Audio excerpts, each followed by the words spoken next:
La moneda romana es la que, sin duda alguna, se produjo en mayor volumen y durante un periodo de tiempo más amplio de forma continuada. Eso implica que las posibilidades de estudio son innumerables. Por eso, yo no puedo abarcar el tema de forma general y he decidido hacer una selección de aquellos aspectos que pienso que pueden resultarles de mayor interés. Así que solo espero que mi selección resulte al menos relativamente acertada. Bien, comienzo mostrándoles en la portada de la presentación que yo he preparado la misma moneda, la misma pieza con la cual se había convocado esta charla. Si recuerdan, es la que están viendo arriba, ahora más pequeñita, ¿no? Esa es una moneda imperial.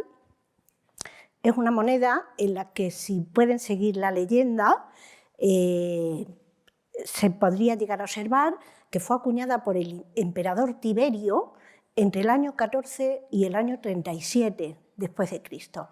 Es probablemente una de las series más abundantes de las fabricadas a lo largo de todo el siglo I, pero también es una serie de las que ha atraído más la atención no solo de los numípatas, sino también de los no especialistas. De hecho, esta es una pieza con nombre, e imagino que muchos de ustedes pueden conocerla. Esta es la que se conoce como el denario del tributo. El denario del tributo, ¿por qué? Pues porque esa etapa del gobierno del emperador Tiberio coincide, grosso modo, con el periodo de la juventud y la madurez de la figura de Cristo, de Jesús. Jesús, saben que fue crucificado en el año 33, es decir, que no llega al final del reinado del emperador Tiberio, y supuestamente esta debió de ser una de las piezas que él y los fariseos debieron tener entre sus manos en aquella famosa conversación que nos relatan en la Biblia, cuando se plantea la cuestión de la tributación a los romanos, cuando Judea ya se ha convertido en una provincia romana y tiene que pagar sus impuestos. Y en ese momento es cuando Jesús pronuncia la famosa frase de dad al César lo que es del César y a Dios lo que es de Dios. Bueno, pues eso me ha servido como anécdota para comenzar la conferencia, pero también para señalar que este es un tipo de moneda, el denario, con el que nosotros solemos relacionar toda la producción romana. Sin embargo, hasta que los romanos llegaron a fabricar estos denarios, no solo los imperiales, sino incluso los anteriores, hubo una etapa precedente, una trayectoria que es la que marca ese paso de la utilización de formas dinerarias como aquellas de las que ya se les ha hablado previamente en las conferencias, por ejemplo, del profesor Domínguez Monedero, y yo voy a partir de ahí para ver hasta dónde llegamos y enlazar con estos denarios de época imperial. Fíjense, lo primero que comienzan utilizando los romanos es lo que están viendo en la imagen. Es algo que resulta un tanto sorprendente, sobre todo si nos fijamos en las fechas en las que nos movemos. Finales del siglo VI y sobre todo el siglo V. Eso es la época clásica en Grecia. Recordarán por la conferencia anterior que el profesor Domínguez Monedero les hablaba de una monedación sumamente cuidada correspondiente a esa época, y no solo en las ciudades griegas de Oriente, sino también en las de las colonias occidentales, muchas de ellas situadas al sur de Italia. Bueno, pues a pesar de ello, los romanos en ese momento están utilizando lo que conocemos como ars rude. Y digo conocemos porque en realidad no sabemos cómo se llamaba. Sí tenemos una descripción de Plinio en la Historia Natural, donde él comenta que los romanos utilizan bronce en bruto.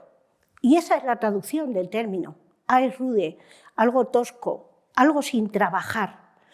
¿Y en qué consiste? Pues simplemente en esas barras o en esos pedazos troceados de metal que se utilizan para pagar determinados valores.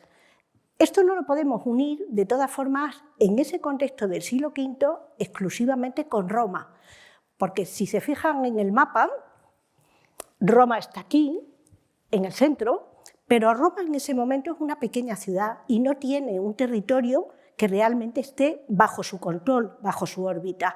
De manera que esta costumbre de utilizar el Rude la tendríamos que remitir a toda la zona central de la península itálica. Bien, ¿qué pasa a partir de ese momento? Bueno, pues nos encontramos con que ya a mediados del siglo V surgen una serie de normas, de leyes, como por ejemplo la famosa ley de las 12 tablas, que es la primera que les he querido poner ahí, aunque también tenemos una ligeramente posterior, que la Lex Julia Papiria, que como ven media un par de décadas, y en ellas dos se establece la posibilidad de que aquellos delitos o aquellas faltas cometidas contra otro habitante de la propia ciudad de Roma o de áreas cercanas, en lugar de aplicar la ley del talión o la simple venganza, fueran de alguna manera sufragadas mediante una cantidad de metal que se refiere en las propias leyes como ases, cuando en ese momento el as como moneda todavía no existe. Entonces hay que pensar que de alguna forma esos pedazos de metal ya son considerados como valores dinerarios, es decir, tienen un precio y pueden pagar una serie de cantidades económicas. Este grabado de finales del siglo XVIII, en que de forma totalmente imaginaria nos presentan la ley de las 12 tablas expuestas públicamente. Solo quería comentarles o recordarles que las leyes en Roma solo eran de obligado cumplimiento cuando se hacían públicas y por eso, en el momento en que se redactan, esas tablas en las que están grabadas son colgadas mediante una serie de orificios y de clavos en lugares públicos destacados para que toda la población tenga acceso a esa información. Entonces, hipotéticamente, ese grabado del siglo XVIII nos presentaría el momento en el que la ley de las 12 tablas se hace pública. Bien, ¿qué sucede a continuación? Pues solo un siglo después empezamos a encontrar con que en lugar de esos bloques o esos pedazos troceados de bronce, comienza a fabricarse lo que están viendo en la imagen. Son una especie de lingotes que suelen tener un tamaño aproximado, que les pongo ahí, de unos 18-20 centímetros de longitud por 10 y un grosor de 2,5, más o menos un ladrillo delgadito, ¿no? Están fabricados en bronce, a veces en cobre, simplemente ni siquiera se llega a producir una aleación, y ya son completamente diferentes a lo anterior, porque no solo es que tengan una forma y un peso relativamente homologado, suelen pesar algo más de 1,5 kilos, unos 600, ese peso equivale a 5 libras romanas, un patrón de peso que ya existe previamente, y además llevan grabados una serie de tipos, como pueden ver en la imagen. Hay muchos más, yo solo he elegido algunos, y los he elegido además intencionadamente, porque si se fijan, tenemos un toro o un buey en uno de ellos, tenemos lo que podría ser una espiga de cereal de forma muy esquemática, pero eso es lo que los italianos llaman las piezas del ramo seco, y en la otra última pieza lo que pueden ver es un caldero montado sobre un trípode. Bien, pues si yo he elegido estas precisamente es porque todo ello fue utilizado en una etapa anterior para conceder una referencia de valor. Es decir, en los poemas homéricos, por ejemplo, en el mundo griego, el precio de una esclava, de la panoplia militar, de una serie de elementos de primera necesidad se establecen a partir de los bueyes. Y lo mismo sucede con el cereal. ¿Por qué? Porque en esa etapa se está pasando del trueque inicial en el que simplemente se intercambian unas materias por otras a marcar una serie de precios a partir del peso de ciertas materias. Y algunas de esas materias son las que están viendo ahí. O incluso objetos valiosos, como pudieran ser los trípodes bien elaborados, bien trabajados, fabricados en bronce. Eso también hubo una etapa en la que se utilizó como un valor dinerario. Ahora, estas piezas tienen un peso que en ocasiones resulta excesivo. ¿Y cómo se soluciona? Pues como pueden ver en la imagen, simplemente troceándolos. Es decir, el sistema sigue siendo el mismo. Es verdad que está más homologado, es verdad que ahora tienen una serie de marcas o de signos, de ahí viene el nombre de signatum. Es cierto que hemos pasado un siglo, otros 100 años más, pero todavía eso no se puede llamar moneda. En realidad, en toda esta fase, el acto del pesaje es fundamental, porque es lo que sirve para calcular el valor. De hecho, los sistemas ponderales antiguos son los que acaban generando después los sistemas monetarios. Es verdad que esos sistemas ponderales vienen de estructuras metrológicas muy complejas y que en los sistemas monetarios se selecciona un valor dentro de esos pesos para comenzar a fabricar las monedas. Pero el acto de pesar es clave, es fundamental. Les ilustro aquí dos tipos de balanzas utilizados en época romana, el que tiene los dos brazos iguales, igual al utilizado hasta fechas muy recientes, es la balanza de tipo libra, que también la ven allí en la pantalla, o la que tienen en esta vitrina y en el mismo relieve representada, que es la que nosotros llamamos romana, y los romanos llamaban estátera. Una estátera que se equilibra mediante un contrapeso a veces de formas figuradas tan cuidadas como las que están viendo en la propia imagen. Pero ya que estamos en el siglo IV, he pensado aprovechar para explicarles de dónde viene el término moneda. No sé si lo conocen, hablamos de moneda y la estudiamos dentro de la numismática. Filológicamente los términos son independientes, ¿no? Numismática viene de numus, que es el término con el que los griegos denominaban a la moneda y que va a pasar después al latín a partir de las colonias griegas del sur, pero moneda es un término creado en el propio territorio itálico de forma absolutamente autónoma, con lo que tiene que ver es con una divinidad, con Juno Moneta. ¿Y quién es Juno Moneta? Pues Juno saben perfectamente quién es, ¿no? Una de las grandes divinidades de la tríada capitolina, junto con Júpiter y con Minerva. Bueno, Juno Moneta tiene su templo en el Capitolio. La restitución que les pongo abajo, al lado del templo de Júpiter, muestra claramente dónde estaba situado. Y Juno Moneta es una divinidad que está vinculada con un animal concreto, que es el ganso. Esa vinculación de las divinidades en el mundo clásico con ciertos animales era también algo frecuente porque se consideraba que los animales servían como herramienta, como un medio para comunicar los deseos o las instrucciones que los dioses proporcionaban a los seres humanos. La cuestión es que Juno o Juno tiene ese calificativo de moneta, que procede de un término que procede del verbo monere.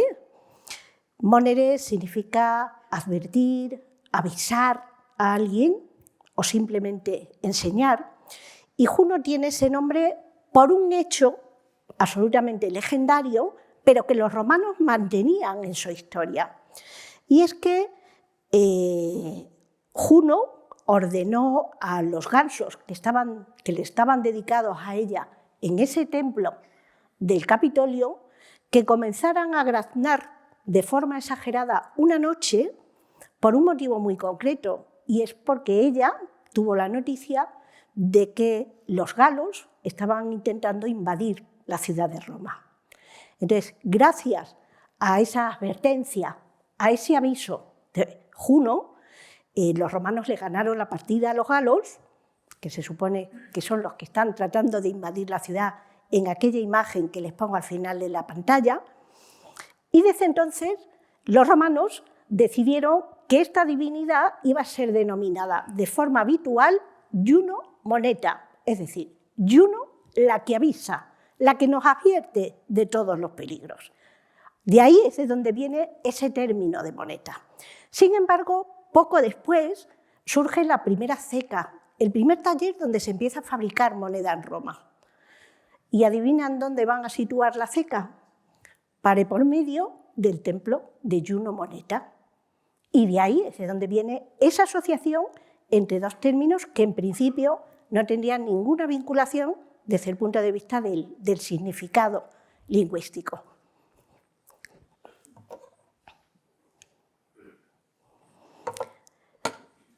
Las primeras monedas romanas, como tales, no aparecen hasta el siglo III a.C., una fecha avanzadísima, sobre todo, insisto, si lo comparamos, y lo habrán visto en las conferencias anteriores, con lo que ya estaba sucediendo en el resto del Mediterráneo. Por otro lado, son unas monedas sumamente particulares. Les animo a que miren detalladamente las imágenes para comprobar que ese as, que es la unidad, es una pieza fabricada en bronce, fundida, porque es de enormes dimensiones y tiene un gran grosor.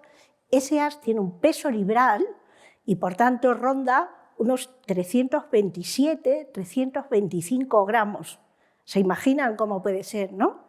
Precisamente por eso, al ser tan enorme, es necesario crear una serie de valores fraccionarios, como los que están viendo. En este momento, el as no tiene múltiplos. Y si comento todo esto es porque normalmente, insisto, pensamos en la moneda romana y nos vamos a la plata. Bueno, pues los romanos comenzaron acuñando bronce, precisamente porque hasta entonces lo que habían estado utilizando era el propio metal, el propio bronce en bruto o mediante esos lingotes que les comentaba hace un ratito. Bien, ese as, al ser la unidad, como ven, tiene una marca de valor. ¿La ven aquí? Es el 1, ¿no?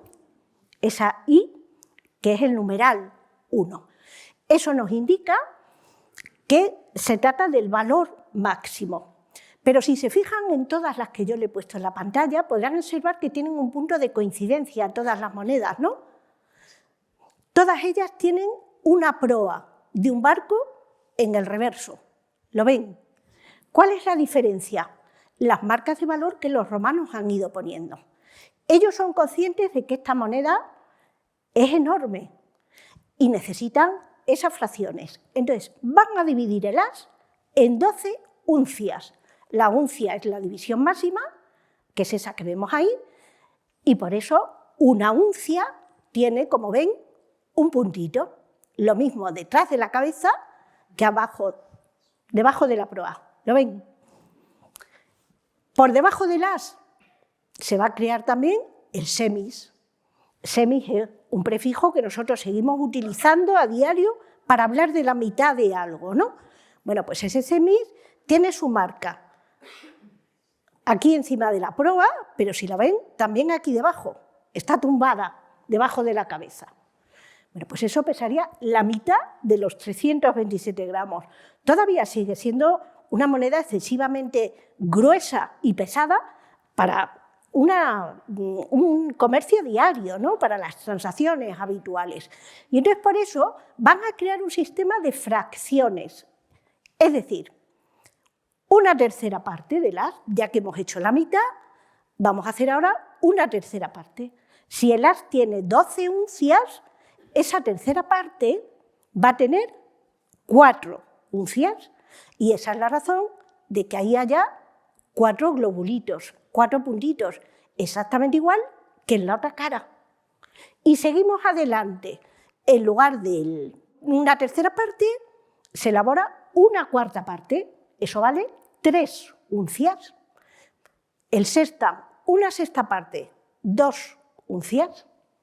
Bueno, pues si vamos haciendo la cuenta, podremos seguir viendo que estas monedas siguen siendo todavía excesivamente pesadas. Y por eso lo que va a suceder es que a lo largo de toda la etapa republicana, les pongo ahí siglo III, también en el segundo y en el primero, lo que se va a producir es una progresiva reducción del as, de lo que es la unidad. De hecho, al principio el as es libral, pero después, fíjense cómo pasa a ser semiliberal. Y así iríamos descendiendo hasta encontrarnos con un as semiuncial. Ese as semiuncial, que es el único para el que yo les pongo el peso aquí abajo, ven que ronda los 13 gramos. Hay una diferencia considerable, ¿no?, entre una moneda y otra. Algo de 13 gramos es perfectamente manejable. Algo de 13 gramos es esto, ¿lo ven? Ocupa 2 dedos de una mano y uno de los gruesos que comentábamos iniciales, como ven ahí, ocupa más de la palma de una mano. De hecho, esta de arriba es una pieza claramente fundida, ¿lo ven?, donde se unen los dos moldes, y es una pieza con un relieve muy granulento, con un perfil poco definido, y sin embargo, en la de abajo es perfectamente posible ver que esa pieza ya es acuñada.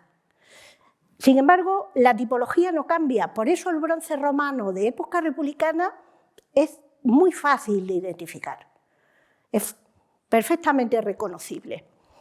Bien, pues además del bronce, evidentemente lo anterior se sigue usando, y por eso he querido traerles la imagen de esta vitrina, que es del Museo de las Termas de Diocleciano, en Roma, donde tenemos un depósito, una ocultación encontrada hace casi un siglo, en 1927, pero que tiene mucho interés, porque si se fijan, es perfectamente posible observar cómo se produce una convivencia de las formas antiguas con las nuevas. E insisto en ello porque cuando vamos planteando la evolución de los sistemas, tendemos a pensar que en el momento en que aparece algo nuevo, lo anterior se abandona.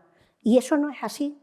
De hecho, hay ejemplos similares en fechas muy posteriores. Es decir, la nueva moneda se incorpora, pero ya ven que el as signatum, que lo están viendo ahí además troceado, se sigue utilizando. Ahora, en el sur de la península itálica, en toda esa zona que tienen marcada en color verde y amarillo, en ese territorio de Magna Grecia, los griegos llevan asentados desde muchos siglos antes, y los griegos tienen su propia monedación siguiendo el sistema de la dracma.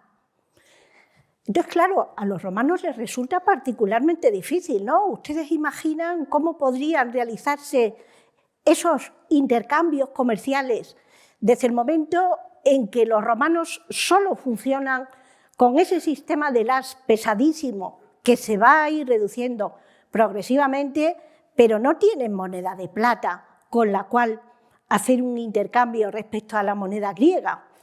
Entonces, para salvar esa situación, empiezan a acuñar las piezas que están viendo en la imagen, que las llamamos didracmas romanocampanas, porque constituyen una especie de puente entre ambos mundos.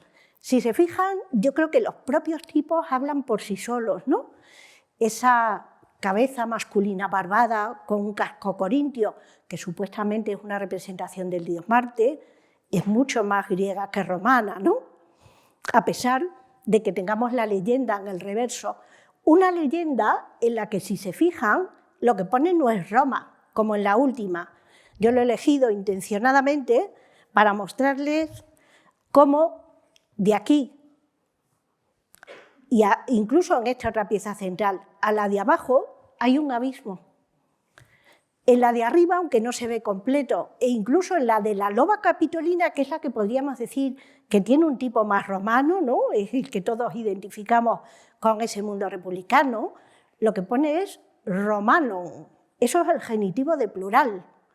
Algo que los romanos de esta etapa lo ponen a imitación de lo que escribían los griegos en sus monedas, pero sin ser totalmente conscientes de lo que realmente eso significa, porque eso está indicando que la moneda es de los habitantes de Roma. ¿A qué se debe eso? A que los griegos acuñaban a nombre de los habitantes de cada una de las poleis, no al nombre de un gobernante ni de una institución concreta. Por eso, cuando los romanos se dan cuenta de ello, rápidamente rectifican y lo que ponen es Roma. Es la propia ciudad y es quien detenta la autoridad en ese momento en Roma. pero no los habitantes, todos los habitantes de Roma. Decía que aquí tenemos una escena típicamente romana, sin embargo, el rostro de este Heracles, con la clava situada al hombro y con esa diadema en el cabello, recuerda mucho más a la moneda helenística, lo mismo de Oriente, que a la propia que se está acuñando en Magna Grecia y en Siracusa. Y lo mismo sucede con la cabeza de Apolo que tenemos abajo. De hecho, estas piezas, salvo la de la loba amamantando a los gemelos, no tienen nada de romano, ni siquiera el peso, porque como les pongo arriba, siguen el patrón metrológico de los griegos, porque los romanos todavía no tienen creado uno para la plata. Y siguen el de las didrasmas, porque precisamente ese es el valor que con más frecuencia se está acuñando en la zona de Magna Grecia. Avanzamos un poquito más en el tiempo y antes de llegar a esa etapa de creación del denario, todavía volvemos a tener otro paso intermedio. Fíjense, nos encontramos con unas piezas que se vienen denominando cuadrigatos, a pesar de que no conocemos el nombre que tuvieron en la antigüedad. Se le da esta denominación sobre todo a partir de la cuadriga, que como ven aparece en el reverso. Júpiter con su rayo, coronado por una victoria y dirigiendo con las riendas de esa cuadriga que galopa hacia la derecha. Y en el anverso, una figura de Jano. Un Jano, además, muy particular, porque este Jano había aparecido en los ases, pero el Jano de los ases es mayor, es viejo y está barbado. Y, sin embargo, esta figura todavía es joven. Todo ello sigue teniendo un aspecto más próximo a ese mundo meridional itálico que al mundo propiamente romano. Y vuelvo a insistirles, ¿ven el cambio? La pieza de arriba sigue siendo una didrasma y la de abajo, que crean como divisor, porque la otra resulta excesivamente valiosa, equivale a una drasma. Esto se podría cambiar por cualquier drasma de una ciudad griega, oriental u occidental. Este tipo de moneda, por las fechas en las que se acuña, está directamente vinculada con el desarrollo de la Segunda Guerra Púnica. Ahora, no quiero decir con ello que esto fuera exclusivamente para sufragar la guerra. De hecho, los romanos utilizaron otras muchas cecas y otras muchas monedas, entre ellas de aquí, de la península ibérica, para costear los enormes gastos que tuvieron en ese enfrentamiento con los cartagineses. Pero es una etapa significativa numismáticamente. Bien, es a finales ya del siglo III, en una fecha que yo les pongo ahí, grosso modo, situada después del 211, pero una fecha que no deja de ser todavía hoy sumamente polémica, cuando comienzan a aparecer los primeros denarios, unos denarios republicanos que se crean con el valor, con la equivalencia respecto al sistema de los ases y sus divisores que hemos visto antes, de forma que el denario equivale a 10 ases. Como es un valor alto, es necesario volver a crear fracciones. Y fíjense cómo por debajo del denario se va a situar el quinario, que vale 5. ¿Ven cómo los romanos siguen marcando todo? Tenemos la V, 5, y por debajo el sestercio, la cuarta parte. ¿Cuánto vale? 2 ases y medio. Entonces, por eso nos ponen los dos trazos y la S, 2 ases y la S del semis. El denario pesa 4,5 gramos aproximadamente. ¿Cuál es la razón para que se elija ese peso? Pues que es un peso sumamente cercano al de la dracma. De manera que los romanos lo que quieren, de alguna manera, es introducirse en esos mercados con una moneda que ya les resulte práctica, que les resulte aceptable, que les resulte útil, porque con esos otros ases pesadísimos no van a ningún lado. Ahora, yo les he ido hablando antes de que desde el siglo III en adelante el as se va a comenzar a reducir, ¿recuerdan, no? Pues por eso vamos a ir viendo cómo el denario también va a cambiar de valor. Por un lado va a reducir su peso, pero además de esa reducción vamos a ver que el denario se retarifa y de valer 10 ases, como valen los primeros, los ven aquí arriba con esa marca 10, vamos a ver cómo comienzan a valer 16. Lo ven aquí unido como un monograma, que parece una especie de asterisco. Esa es la cifra 16, o aquí bien desarrollada.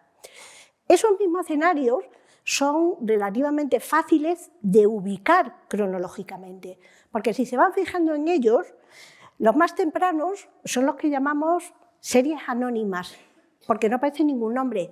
Lo único que vemos es la inscripción que nos indica que es de Roma, pero no hay ni una sola leyenda. Poco después se van a ir incluyendo simbolitos, como el que les marco aquí, que ven que es una especie de jabalí o de cerdito, ¿no? Poco a poco van a comenzar a aparecer, sin embargo, nombres que son de personajes que desempeñan cargos públicos. Aquí ven un monograma, en la del año 200, Var, y aquí incluso vemos praenomen, nomen y filiación. Dentro de nada nos encontramos, como en la pieza de abajo, con los trianómina completos. Lo ven aquí, finaliza el nombre arriba, o en el que tenemos al lado, donde se ha distribuido a ambos lados de la figura. ¿Quiénes son esos personajes? Los magistrados que están encargados que asumen la responsabilidad de la producción de moneda. Son los triumviri auro, argento, aere, flando, feriundo. ¿Lo ven cómo se distribuye la leyenda? Es decir, aquellos hombres que en grupos de 3, porque son magistraturas que son desempeñadas anualmente, por lo general por magistrados jóvenes, los que inician su carrera, haciéndose cargo de controlar la producción de la ceca, lo mismo de la moneda de bronce, aere, que de la de plata, argento, que de la de oro. Ellos son los que se encargan del proceso de manufactura dentro de la ceca y de garantizar que de una cantidad de metal entregado se fabrica el número de monedas que tiene que salir. Bien, pues la presencia de estos magistrados es decisiva, porque vamos a ver cómo poco a poco comienzan a adueñarse de las imágenes que aparecen en los denarios. No lo he comentado, pero se habrán dado cuenta de que antes siempre aparecía una cabecita con un casco, ¿no? Es la cabeza de la diosa Roma, que es la que llevaba detrás la marca. Y luego hemos visto unos jinetes, o una cuadriga, o una viga, pero eran tipos relativamente homogéneos. Bueno, pues hay una etapa, sobre todo ya desde mediados del siglo II en adelante, en que vamos a ver cómo los magistrados monetales van a comenzar a hacer uso de esos anversos y reversos para hacerse propaganda, es decir, para declarar su ascendencia, para mostrar sus hazañas o simplemente para hacerse propaganda dentro del mundo militar. Les he ido poniendo una serie de piezas como el magistrado Caricio. Esta la solemos usar siempre porque ilustra muy bien todo el instrumental utilizado en la ceca. Pueden ver que están las tenazas, el martillo, el yunque, con el cual se fabrica la moneda, ¿no? O el famoso denario de César del elefante, ¿no? Que es de lo más expresivo, o el denario de la galera de Marco Antonio, que nos habla de ese periodo triunviral de luchas y enfrentamientos continuos, donde el apoyo y la ayuda constante de las legiones romanas es decisiva. De hecho, de estas series legionarias de Marco Antonio se conocen de todas las 20 legiones que existen. Tienen desde la primera hasta la 20ª. Ahora vamos a llegar a un momento ya de finales de la República en la que ya no es que se hagan propaganda, sino que es que ellos mismos se retratan. Tenemos a Sila, en primer lugar, a César, fíjese cómo César, sin ningún pudor, se presenta como dictador perpetuo. Y aquí tenemos a Marco Antonio. Eso ya es el final del mundo republicano. Bueno, pues esos denarios, con esos mismos valores y con los pesos correspondientes a esta etapa, es decir, con ese denario que vale 16 ases, eso vamos a ver que pasa directamente a la etapa imperial. Etapa imperial, que es la que comienza con la imagen, con la figura de Augusto. Augusto lleva a cabo un montón de reformas de carácter administrativo y especialmente financieras.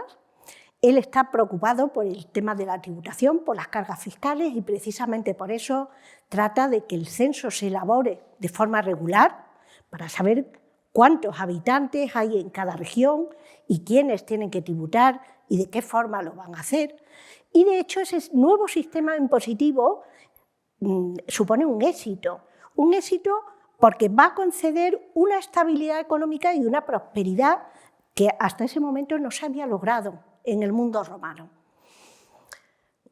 Bien, en el mundo augusteo hay una creación numismática clave que es el áureo. El áureo del que les pongo un montón de piezas aquí en la parte superior. Y sobre todo eso más me va a servir para comentarles que el áureo es un nuevo valor que hasta ahora no se había acuñado en Roma. Es cierto que hay algunas piezas de oro republicanas, pero son piezas que se fabrican de forma aislada y en cantidades muy reducidas, por eso ni siquiera se las he mencionado. Pero los áureos que crea el emperador Augusto van a ser una pieza más dentro del sistema monetario imperial. De hecho, van a estar a la cabecera, van a ser el valor más alto. ¿Cuál es el problema? Los romanos no tienen oro. De ahí el enorme interés que Augusto tuvo en la conquista de Hispania, en finalizar ese proceso que le permitiría tener bajo su control todo el territorio hispano. Es cierto que la riqueza de minerales de la península ibérica es totalmente legendaria. En las fuentes antiguas, ya desde época tartésica, se comenta la posibilidad de extracción de cantidad de metales. Y de hecho, en el mapa que están viendo ahí, en la parte inferior, pueden darse cuenta de que hay distintas áreas y distintos metales, pero es la zona del noroeste la que a Augusto le interesa realmente. ¿Por qué? Pues porque ahí están los principales yacimientos mineros.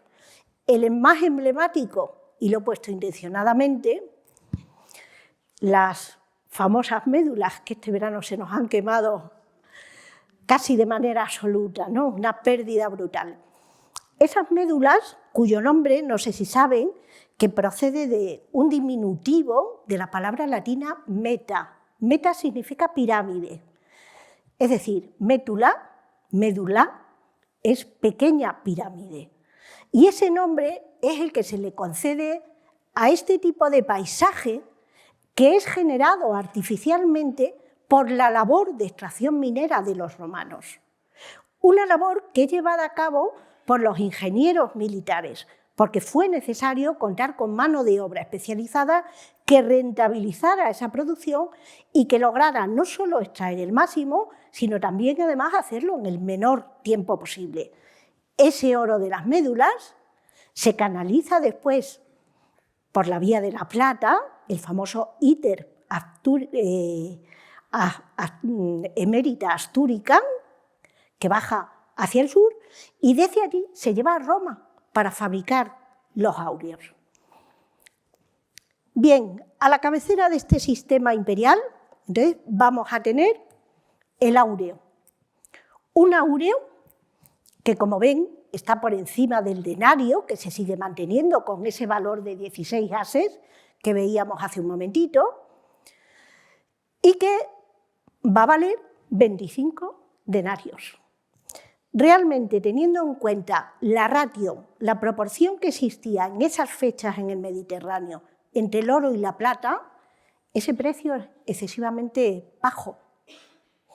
Por eso, a Augusto le cuesta enormemente el mantener la producción de áureos y el que esas monedas sigan en circulación. Bien, ese áureo va a tener un valor fraccionario que es el quinario áureo. Se crea a semejanza del quinario que ya había existido para la plata, lo recuerdan de antes, ¿no? De manera que tenemos dos bloques en oro y en plata que están a la cabecera de todo el sistema imperial. Y ese sistema que crea Augusto, fíjense, se extiende hasta el siglo III. En el siglo I, en el siglo II y durante una gran parte del III, todo esto se va a mantener exactamente igual. ¿Qué pasa con el bronce? Pues seguimos teniendo aquí en la zona central la unidad, el as.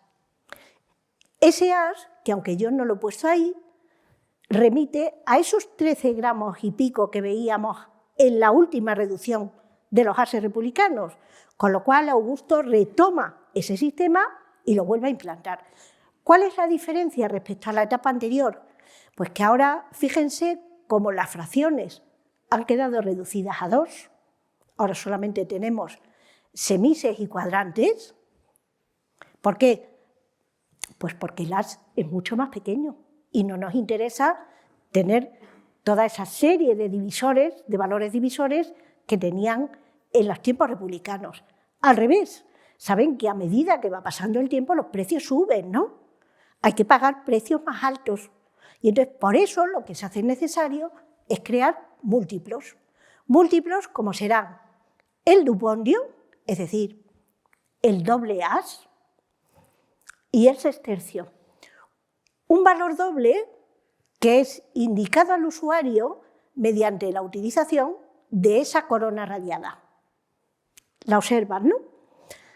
Me interesa ponerlo de relieve porque después vamos a ver que se crean nuevamente valores dobles y la forma de indicarlo va a ser precisamente esta, la de recurrir a la corona radiada.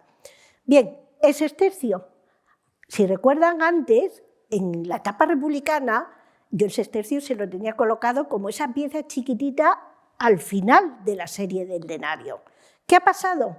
Bueno, pues que es evidente que fabricar una pieza de plata que pesa 1 gramo, porque es la cuarta parte del denario, ¿recuerdan? No tiene ningún sentido. Y más si no hay plata en la península itálica.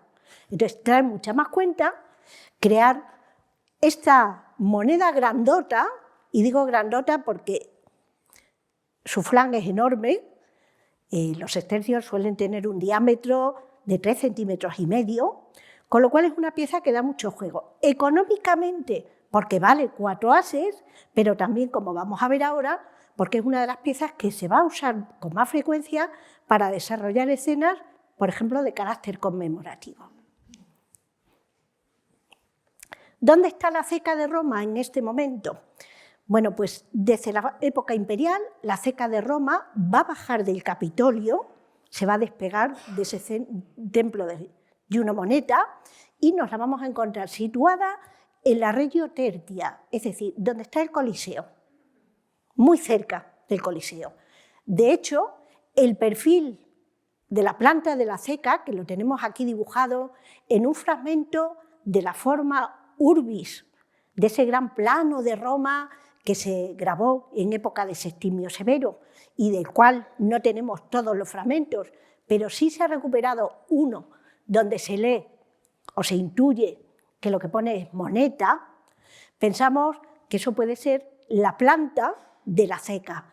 Una ceca que ahora mismo está ubicada debajo de una iglesia en Roma, la iglesia de San Clemente, pero que al excavar, al hacer remodelaciones en ese edificio religioso, ha permitido constatar una planta que, como ven, reproduce de forma relativamente similar la que tenemos grabada en la forma urbis, y para la cual se nos propone en una reciente publicación una restitución similar a la que les pongo ahí. Entonces ya ven que la situación, la ubicación es completamente distinta. Bien, en todas esas monedas nos vamos a empezar a encontrar con los retratos de los emperadores, por eso distinguimos rápidamente que es moneda imperial. He preferido poner áureos porque he insistido en que el áureo es la moneda nueva, ¿no? Bueno, pues en todas estas piezas pueden ir viendo emperadores diferentes. Augusto, Claudio, estamos en la primera etapa, uno de los Flavios, Marco Aurelio, Caracalla, Galieno, por buscar los más significativos. Creo que se identifican muy bien. Piensen que un áureo es una pieza bastante más pequeña, por ejemplo, que los sextercios que les comentaba. El áureo no llega a tener 2 centímetros de diámetro. Y sin embargo, pueden observar que no hay dos personajes iguales. Están perfectamente caracterizados. Son unas piezas absolutamente excepcionales, con lo cual podemos identificarlos a la perfección. De hecho, me he permitido montar este mosaico con la evolución en la moneda de Nerón de su imagen pública. Y creo que pueden observar perfectamente cómo año a año, además sabiendo que Nerón accede muy temprano al trono, ¿no?, cómo va madurando y convirtiéndose en un personaje adulto. Y esas imágenes que tenemos ahí coinciden perfectamente con la estatuaria pública de carácter oficial. Creo que la similitud es enorme. Pero sobre todo tenemos una ventaja, y es que todas estas imágenes están rodeadas de leyendas. Con lo cual, esos retratos sabemos a quién corresponden. Es más, sabemos a la etapa a la que corresponden, porque esas fechas que yo les he anotado son fechas que derivan del análisis de las titulaturas que vamos encontrando en las monedas y que yo en esta otra pieza, que ya es de Trajano, es de otro emperador diferente, me he permitido irles completándole para que vean cómo al cargo de imperator, que es donde comienza la leyenda, le sigue el nombre y empiezan después una serie de titulaturas y de magistraturas, como ven, muchas de ellas desempeñadas exclusivamente de forma anual, que son las que nos permiten fechar con precisión todas estas monedas. Exactamente igual que sucedía con los magistrados monetales de la época republicana. Por eso, la moneda es un soporte de información que es de enorme utilidad. Por un lado, nos permite fechar, de manera que arqueológicamente es una fortuna enorme, es mucha suerte el encontrar una moneda en una excavación, porque eso nos está proporcionando un terminus post quem, es decir, si esa moneda está allí, lo que nos encontramos tiene que ser posterior a su fecha de emisión. Pero además, y por eso yo insisto en que las monedas no son solo para estudiarlas en despacho con una lupa y mirando por encima qué podemos hacer con esas imágenes, ¿no?, sino que tenemos que tener en cuenta que fueron un soporte ideal que pasaron de mano en mano. Eso es algo que ahora mismo tampoco valoramos excesivamente porque vivimos en un mundo en el que las imágenes casi nos invaden a diario, ¿no? De hecho, a veces nos gustaría saber menos cosas de las que nos están lanzando desde las diferentes pantallas que utilizamos a diario. Sin embargo, en el mundo antiguo no. Y por eso fue una herramienta fundamental para transmitir noticias, para hacer propaganda, por ejemplo, sobre el tema de la sucesión dinástica. Aquí vemos a distintos emperadores, Augusto, a Vespasiano, promocionando y presentando a sus hijos como magistrados, como militares, porque van a ser los sucesores dinásticos que ellos mismos están promoviendo. Y eso es la base de todo el régimen imperial. Dentro de una sociedad profundamente militarista, es fundamental la celebración del triunfo. Por eso también en las monedas, por ejemplo, en estos grandes sextercios que están viendo aquí en la imagen, exactamente igual que en piezas menores como los denarios y los áureos, nos encontramos con frecuencia las representaciones de arcos de triunfo, de los cuales algunos se conservan en Roma, pero debieron de existir muchísimos más para conmemorar toda esa serie de conquistas que no dejaban de implicar un tremendo sacrificio y grandes gastos económicos. Los emperadores están justificando su actuación. De hecho, fíjense qué curioso, tenemos algunos casos en los que lo que nos encontramos es más la presentación de una victoria como un elemento de legitimación. He elegido concretamente esta pieza de Vespasiano, en la cual en el reverso pueden ver el tipo relativo a la conquista de Judea, tipo que corresponde a un esquema muy sencillo de una palmera datilera central, a cuyos lados hay una figura femenina que está en una actitud doliente, llorosa, ¿no?, de esta mujer sentada que sostiene la cabeza con la mano, y a la izquierda un personaje que no es otro que la figura imperial, que ya ha soltado las armas, como pueden ver a su alrededor en el suelo, porque ya ha acabado esa campaña. Es decir, está explicando que Judea ya ha sido conquistada. ¿Qué medio tenían los romanos para difundir esa noticia entre toda la población en un imperio creciente que está incorporando territorios de forma constante? Pues este es el mejor soporte. De hecho, a Vespasiano le interesa hacer propaganda de sus hazañas, y no solo de las suyas, sino también de las de sus hijos, y lo hará en un futuro por una razón, y es que Vespasiano llega al poder precisamente después de estas batallas, después de conseguir sofocar todas las revueltas que hubo en Judea. De hecho, en relación directa, aunque parezca que está desvinculado, se encuentra este otro espléndido sextercio que les pongo aquí. Este ya es de época de Tito, del hijo mayor de Vespasiano, donde lo que vemos es una representación del Coliseo. Es magnífica, ¿no? Se ven hasta las cabezas de los espectadores. A mí es una de las piezas que más me gusta y sobre la que además en esta última época puedo decir que se ha avanzado más en el significado que tiene toda esa serie de pequeños detalles. Ahora le comento. El Coliseo, saben que se levanta sobre la Domus Aurea neroniana, ¿no? Nerón muere. Todos los romanos estaban deseando finalizar con esa etapa, y lo que Vespasiano hace al construir el Coliseo no es solo dar a los romanos un nuevo edificio para espectáculos, sino recuperar un territorio para el pueblo romano que antes había correspondido a un emperador. Y eso, un emperador que además no estaba bien considerado, y ya saben en las circunstancias en las que terminó su gobierno, ¿no? Además, él quiere simbolizar de alguna manera que el gran botín que él ha obtenido a partir de la conquista de Judea lo va a invertir en el pueblo de Roma. ¿Y cómo lo invierte? En la construcción de este edificio. Por eso hay una enorme cantidad de detalles en esta moneda que alguien de la época sabría interpretar mucho mejor que nosotros, porque sería consciente de la información que se les estaba lanzando.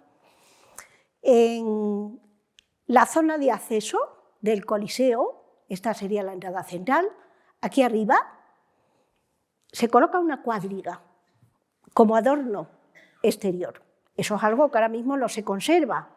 En algunas fuentes se menciona, pero aquí lo tenemos representado. ¿Ven las cabezas de los caballos? ¿Eso qué significa? Que la entrada al Coliseo se ha concebido como una especie de gran arco triunfal, exactamente igual que las que les estaba enseñando antes. Pero eso se puede relacionar incluso con otros temas que aparecen en arcos superiores, como por ejemplo el de esa zona, que es el que tenemos aquí abajo, ampliado, y si se fijan, aunque es cierto que está representado de forma muy esquemática, podrán comprobar que es esta misma escena. ¿Ven la palmera? Y las dos figuras, una a cada lado, de manera que estamos informando al público de qué es lo que hemos hecho con todo ese botín que estamos invirtiendo en una edificación que además realmente va mucho más allá de la celebración de carácter lúdico. El Coliseo, en el cual hay áreas casi de uso sacro, como ese pulvinar, ese púlpito que está marcado ahí en la zona baja del graderío, ahí se desarrollaban celebraciones de carácter religioso. Por ejemplo, las ceremonias de deificación de los emperadores ya fallecidos.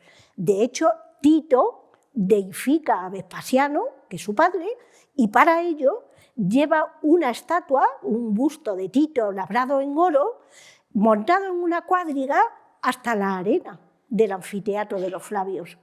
Y ese busto va a estar colocado públicamente en el Pulvinar. De manera que tenemos una serie de facetas que van mucho más allá de simplemente esas escenas de enfrentamientos con animales. Aún y así, he querido poner estas piezas de abajo, con el elefante y con el rinoceronte, porque están totalmente ligadas con el anfiteatro. No dejan de ser animales exóticos, traídos exprofesos a Roma, precisamente para formar parte de esos espectáculos en los que saben que se enfrentaban hombres y animales. Y, por otra parte, podrían ser especialmente la pieza de abajo, que es un cuadrante, el valor más chiquitito que se acuña en este momento en bronce, pues algo así como la ficha o el recuerdo que el asistente a los juegos puede llevarse a su casa y acordarse de que ha visto un rinoceronte en los ludi anfiteatrales. Bien, además tenemos muchísimas referencias, por ejemplo, a construcciones de obra pública. Las obras públicas en el mundo romano fueron decisivas. Por un lado, porque sirven como un medio de propaganda, pero también porque los romanos fueron grandes ingenieros. Yo he elegido simplemente aquí tres, sobre todo tres muy conocidas y de las que además tenemos documentación arqueológica. La primera que vemos es un sextercio de Nerón, que tiene la escena del puerto de Ostia. Me imagino que sí recuerdan que Ostia era el puerto de Roma. Estaba situado en la desembocadura del Tíber y hubo una enorme preocupación ya desde época Julio-Claudia. De hecho, es Tiberio el que comienza a planificar cómo hacer ese puerto, aunque el grueso de la obra lo lleva a cabo el emperador Claudio, pero quien lo inaugura es Nerón. Y para marcarse el tanto, Nerón acuña este magnífico sextercio, donde con una vista cenital podemos observar todas esas dársenas de un puerto peculiar que se restituye a partir de las excavaciones, como la imagen que están viendo debajo. En la zona del centro tenemos otro sextercio más, espléndido, este ya de un poquito más tarde, de Trajano. Trajano y las conquistas de la Dacia, recuerdan, ¿no? Y el Danubio. Pues lo que está ahí representado es el puente que Trajano manda a construir a partir del diseño montado por el arquitecto Apolodoro de Damasco. Sabemos todo sobre esta obra y sabemos incluso que se tardó poco más de 2 años en construir. Aparece representada en la columna trajanea, de manera que no solo es que tengamos el relieve, sino que tenemos también el testimonio en la moneda. Con eso se está lanzando información a la población de Roma e informándole de que el emperador se cuida de la obra pública. ¿Qué es lo que le interesa? Poder enviar suministros permitiendo atravesar fácilmente el Danubio a las legiones que están establecidas en el territorio de la Dacia, toda esa serie de provincias que comienzan a incorporarse nuevamente al Imperio Romano. Y en la última, por poner una de las más conocidas también, lo que se representa es el Aqua Traiana. Eso sí le suena, ¿no? Un acueducto. Es el acueducto que surte a Roma en la zona noroeste, desde un lago cercano. Esa zona ha crecido en el siglo II y necesita abastecimiento. Y el agua era un bien público en Roma, entonces es importante que todos los ciudadanos tengan acceso a ella. Por eso se representa mediante una figura que además es fácil de identificar, porque es la típica imagen, seguro que recuerdan la escultura del Nilo recostada con los niños, ¿no? Es la típica imagen fluvial, ven al Señor con una caña en la mano, como si fuera la orilla del río, y la parte superior, lo que rodea, son esa serie de arquerías o arcuationes que son las que conducen el agua y de las que quedan restos tan espectaculares como los que están viendo en la parte inferior de la imagen.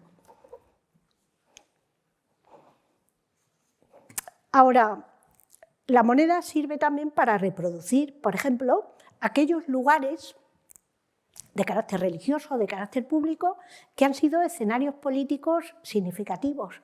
Por ejemplo, el Ara-Paquis, o por ejemplo, el foro que construye Trajano, con una fachada absolutamente espectacular que, como ven, está rematada en la parte superior por un carro tirado por 6 caballos. O, por ejemplo, los templos, como el de Jano, que es el que vuelve a aparecer en aquel sextercio de Nerón. Ese templo de Jano que, como saben, tenía las puertas abiertas en el momento en que había guerra y las puertas cerradas en el momento en que Roma estaba en paz. Eso es lo que nos reza la leyenda de alrededor y nos lo indica claramente. O el templo de la Concordia, un criterio fundamental en Roma, concordia entre la familia imperial, concordia del emperador con el ejército, concordia con el pueblo romano, que se materializa en un templo espectacular construido también en la zona de los foros de Roma. O en ocasiones nos encontramos de forma más excepcional, pero exactamente igual de interesantes, con celebraciones de carácter sacro, como por ejemplo la de los ludi saculares. Un saeculum, un siglo, es como nosotros lo traducimos, ¿no? Una centuria, era celebrado cada vez que transcurría en Roma como el cierre de una era y el comienzo de otra nueva.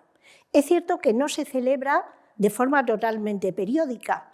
De hecho, es algo que públicamente resulta tan beneficioso que algunos emperadores, aunque no toque, lo celebran.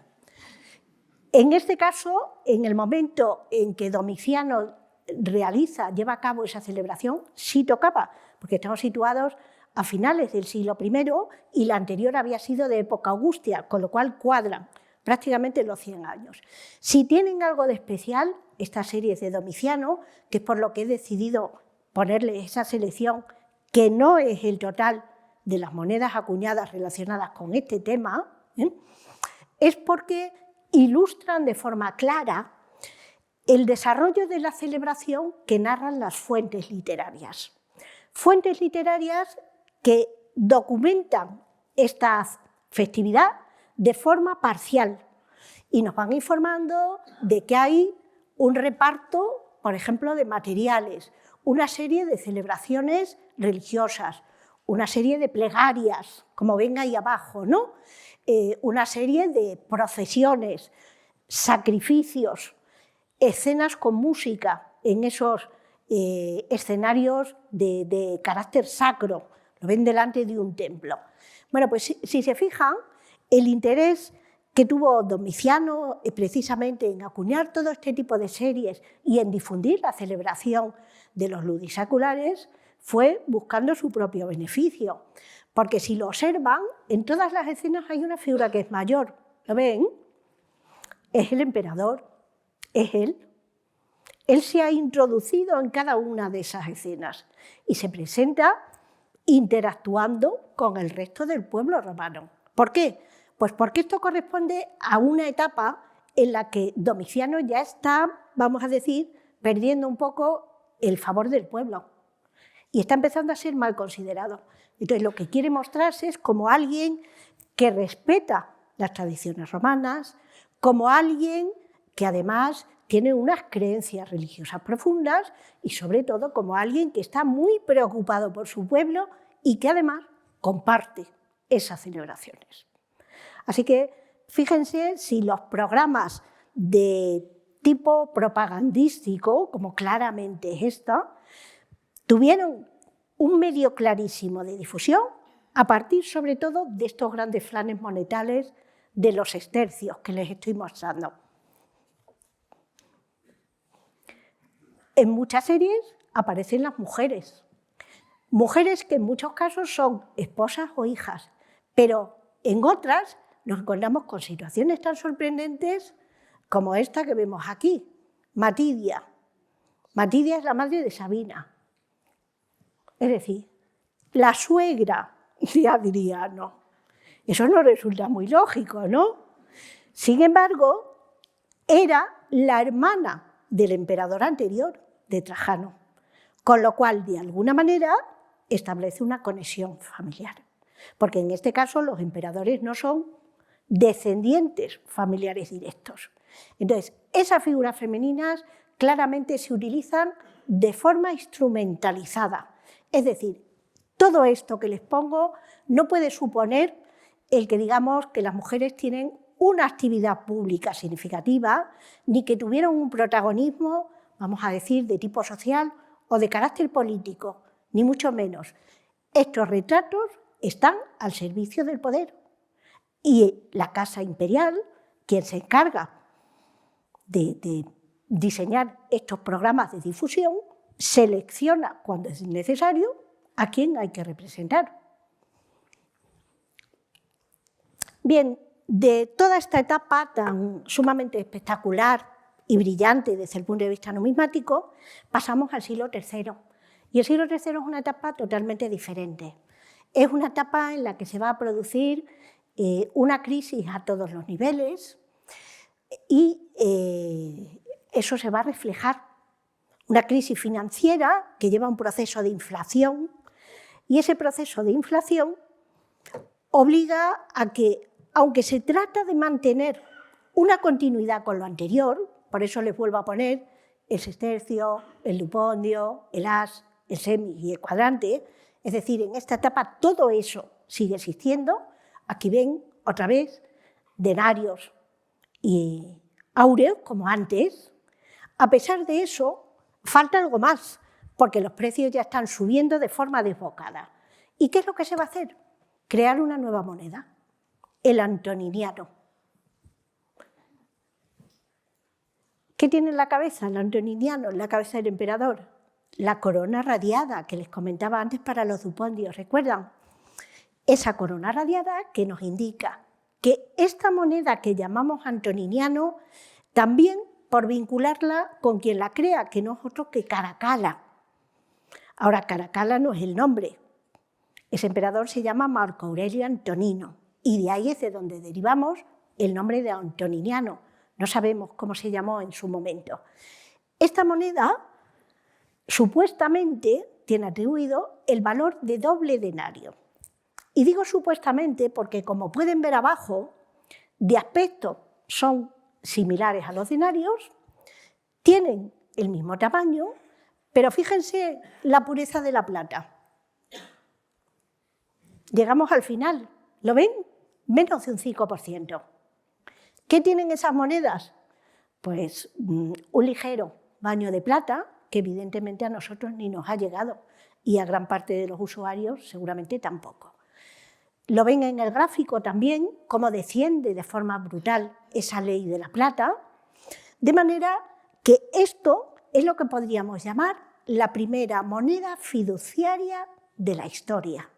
Es decir, son piezas cuyo valor real, cuyo valor intrínseco no es el que realmente representan, porque si no tendrían que pesar el doble de los denarios antiguos y tenían que tener una pureza de plata igual que la que había antes, que era siempre superior al 90%. ¿Esto qué supone? Pues la entrada en una fase de declive permanente y de inflación que se manifiesta de forma muy clara, por ejemplo, en las ocultaciones de este periodo. Cuando alguien atesora y junta moneda de una pequeña o gran fortuna, lo que suele hacer curiosamente, y es por lo que sabemos que es de esta etapa, es incluir alguna de estas. Pero el grueso de lo que se junta es moneda del anterior, porque la otra era de plata, de verdad. Entonces tenía un valor real. Esta no vale. Es cierto que a estos conceptos de valores fiduciarios ahora mismo estamos totalmente acostumbrados, pero en ese mundo no. Ahora, aún y así, estas monedas históricamente también son significativas, porque fíjense los emperadores que les pongo. Estoy segura de que no conocen a ninguno. Yo tampoco. Laeliano, Regaliano, Babalato, ya les pongo quiénes son.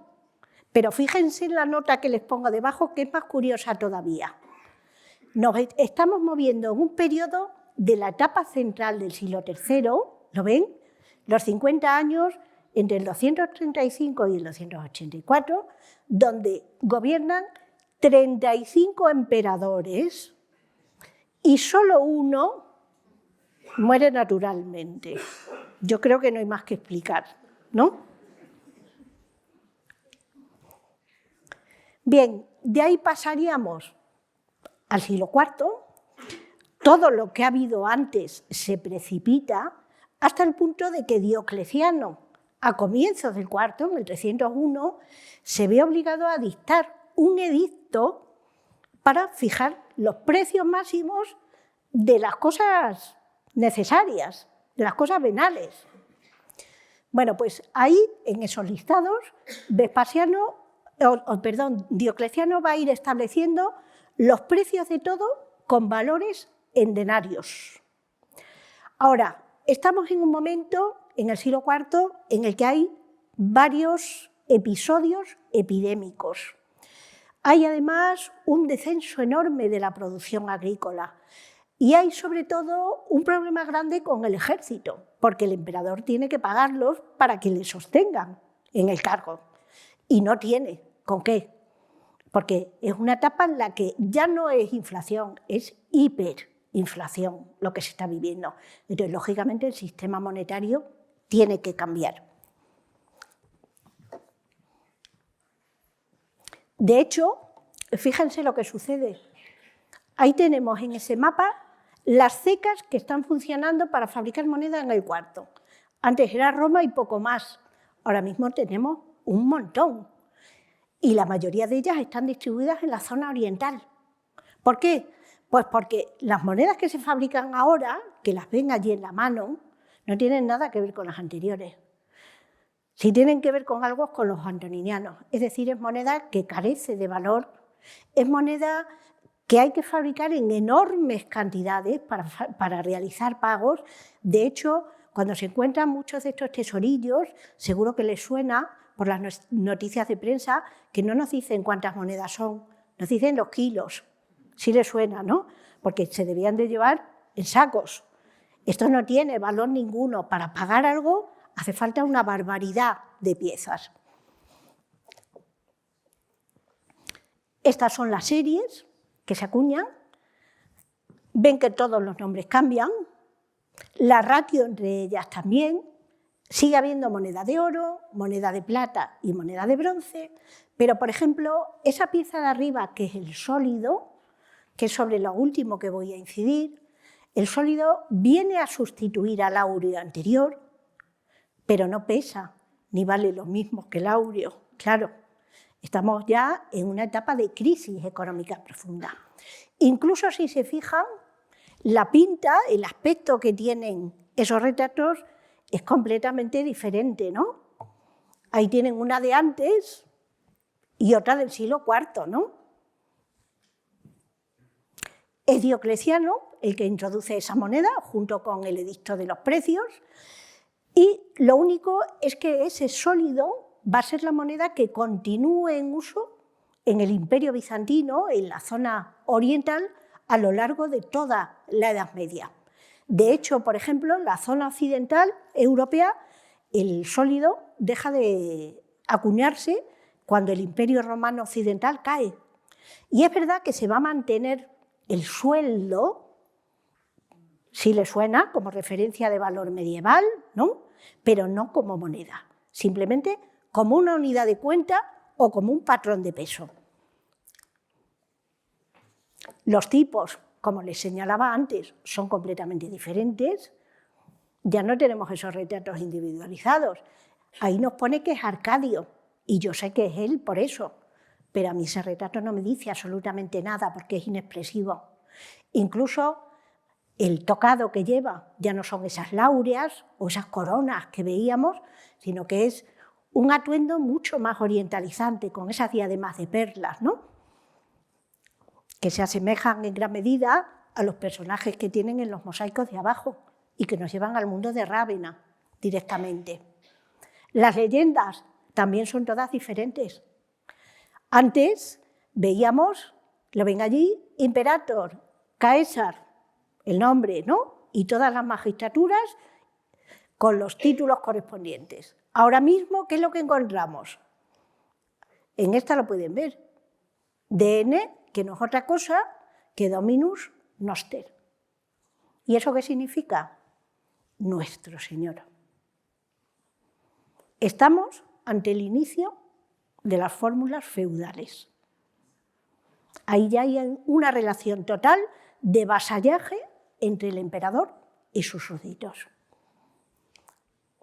En los reversos, todo lo que les he enseñado antes desaparece. Y ahora mismo lo único que tenemos son temas militares.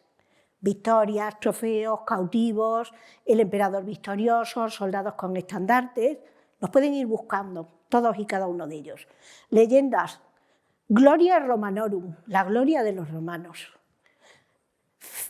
Felicium temporum reparatio, es decir, la recuperación de los tiempos felices, de los buenos tiempos.